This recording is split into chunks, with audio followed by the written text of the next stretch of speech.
ano po, 2019, nag-aaral po ako noon. Nasa school po ako. Napansin ko po, yung mata ko po, medyo malabo po, parang ulap. Nag-decide po ako na huminto na sa pag-aaral kasi ganun. Hindi ko na po makita yung sinusulat ko. May part po sa akin na nanghihinayang kasi nung time na yung mga classmate ko nakapagtapos na ng senior high, college na, tapos ako hindi pa. Siyempre po sa isang pamilya, kailangan tulong-tulong. Ano ko po na paano ko po makakatulong sa magulang ko, sa mga kapatid ko kung ganito po yung sitwasyon ko.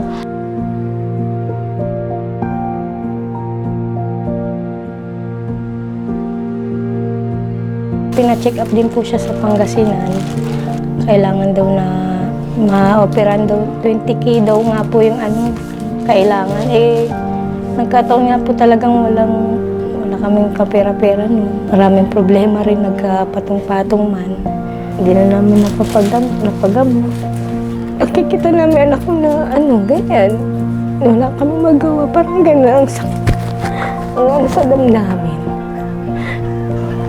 Siyempre yung anak mo yung gusto mag-aaral, hindi na matapos.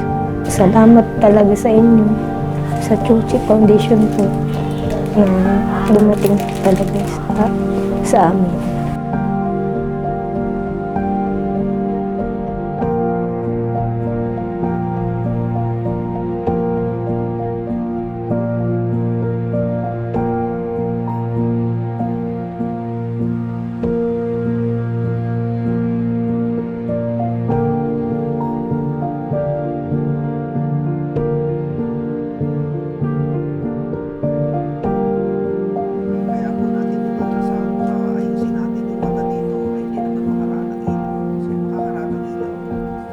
Tagal na panahon. Ngayon lang siya na-operahan, kaya saya. Pasalamat po ako sa Chuchi dahil kung wala po kayo siguro, hindi ko mapapagamot yung anak.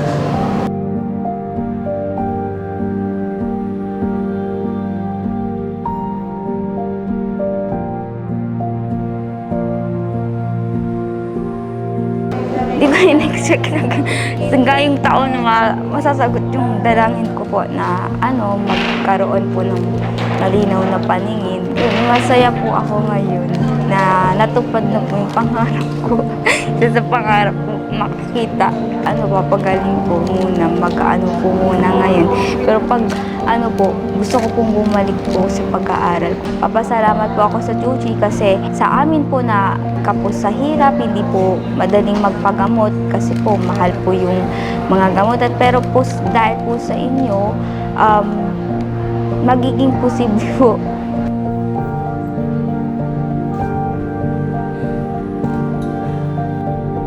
Gumanggan naman po ang buhay namin magbibigay po ako ng konting tulong din.